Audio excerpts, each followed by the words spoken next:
The 2024-25 Premier League has begun with a bang, but it's the same old for Manchester United, who are back in the headlines for the wrong reasons. And the likes of Harry Maguire, Marcus Rashford, David De Gea and Erik ten Hag were persecuted for the club's recent woes. Now there's a new target, a new culprit in the mix. While he's regarded as one of the best defensive midfielders of his generation, Casemiro is currently on the brink of a career disaster after a horror 2023-24 season followed by a terrible start to this season, culminating in the recent horror show at Old Trafford against Liverpool. However, the true question is, how did everything quickly go wrong for the five-time Champions League winner? Are his legs truly done? And are his footballing days really over? Well, make sure you stick to the end as we dive into the facts and stories behind the tragic fall of Casemiro. Now, before we go on, remember to like this video and subscribe. It really helps us do what we love, that is deliver the best football content to you on a regular basis.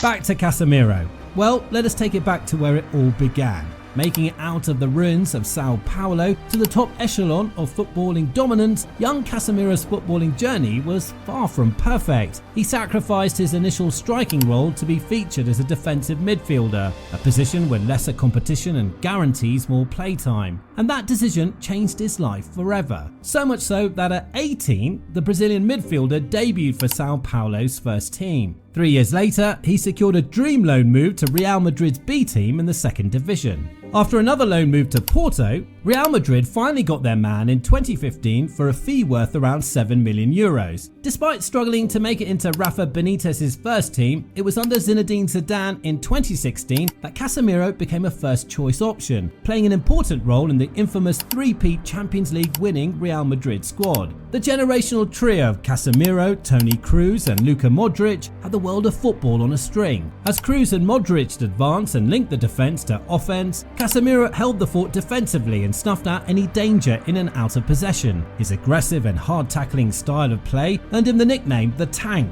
constantly breaking up plays, perfectly reading the game and pulling off last-ditch tackles. So, after 7 years of donning the white and gold stripes of Real Madrid, Casemiro conquered club football, winning the UEFA Champions League 5 times, La Liga and the UEFA Super Cup 3 times each. He made it into the 2017 and 2018 UCL Team of the Season and the 2020 La Liga Team of the Season, and he was also featured in the 2022 FIFA 5th Pro Men's World 11. Throughout the 2010s, there was arguably no defensive midfielder in the world more consistent and feared than Casemiro in his prime.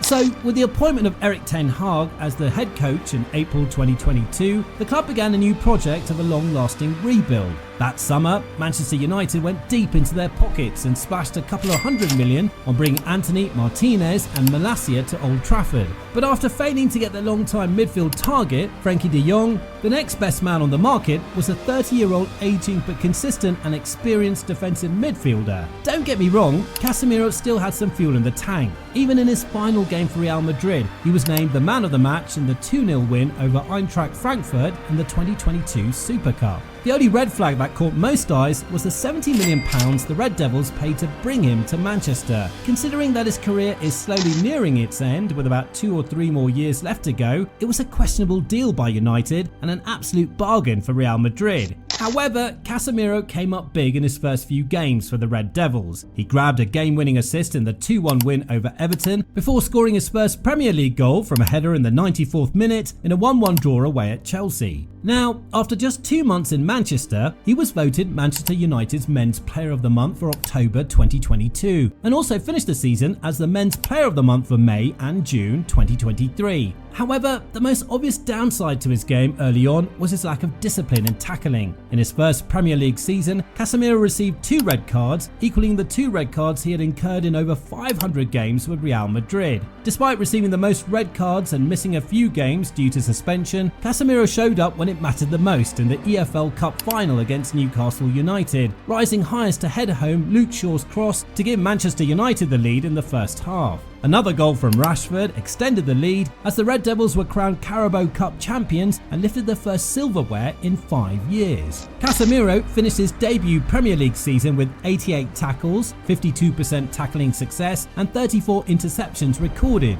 In just his first year, Casemiro helped United to a third-place finish and secured Champions League qualification for the next season. He quickly won the Manchester United fans over with his passionate performances, and soon conversations about Casemiro being one of the best defensive midfielders in the league started popping up in the media. Even though he's not as technically gifted as Rodri, he is in the same conversation as midfield destroyers and enforcers like Declan Rice and João Palhinha. His debut season was decent, but things got much worse for Casemiro and Manchester United in the 2023-24 season. From the injury woes to everyone hitting an all-time low, the Red Devils suffered arguably the worst season in the club's history. Despite replacing David De Gea with Andre Onana in goal for over €50 million in the summer, the Red Devils conceded an outrageous 58 goals and a negative goal difference on the season, the worst ever in the club's history. The attack, bolstered by the €85 million Denmark striker Rasmus Højlund in the summer, also scored just 57 goals throughout the league season, 5 goals shy of their all-time low of 49 goals in the 2015-16 season. And for the first time since the 1989-90 season, Manchester United finished in 8th place for the lowest position in club history. They took the horrendous run of form into the Champions League group stages, where they won 1, drew 1 and lost 5 games to finish rock bottom in the group and record their worst performance in the UCL's history. Manchester United also saw their €60 million investment in Mason Mount hit the fan, as the English midfielder was either absent or non-existent whenever he played. Now, in a midfield partnership with either Kobbie Mainoo, Sofian Amrabat or an aging Christian Eriksen, Casemiro's weaknesses got exposed in broad daylight. Now, during his time with the iconic Real Madrid midfield trio of Kroos and Modric, Casemiro only focused on his strength as the ball winner and enforcer in the middle of the pack. Although he wasn't bad technically and with the ball on his feet, Kroos' defence splitting and progressive passes hid that part of his game. In terms of bypassing the press with powerful drives like modern midfielders today, Casemiro didn't have to worry when Modric did that effortlessly. Now, in a mediocre team like Manchester United, Casemiro had to take on more workload in his primary defensive role. He was tasked with pinging 50-yard long balls to either wing, making line-breaking passes and breaking the press with drives from deep. At 32 years old, Casemiro doesn't have the legs for all of that. Casemiro went from being the most poised and reliable player on the team to a midfield liability. He carelessly misplaced passes, got easily dribbled past and committed multiple errors leading to goals, making an 18-year-old Kobbie Mainoo look like United's best midfielder since David Beckham. An injury-ridden season also saw Casemiro deployed in the centre-back role, pairing with the likes of Johnny Evans and Harry Maguire in the heart of the defence. No matter the pairing, they struggled to find defensive stability all season and only offered a cosmetic repair to an absolute disaster. However, the disaster nearly lost Erik ten Hag his job and United any shot at silverware until the last game of the season. Despite Casemiro missing the FA Cup final due to an injury, the Red Devils pulled off a miracle and defeated Manchester City to lift their 13th FA Cup title in the club's history.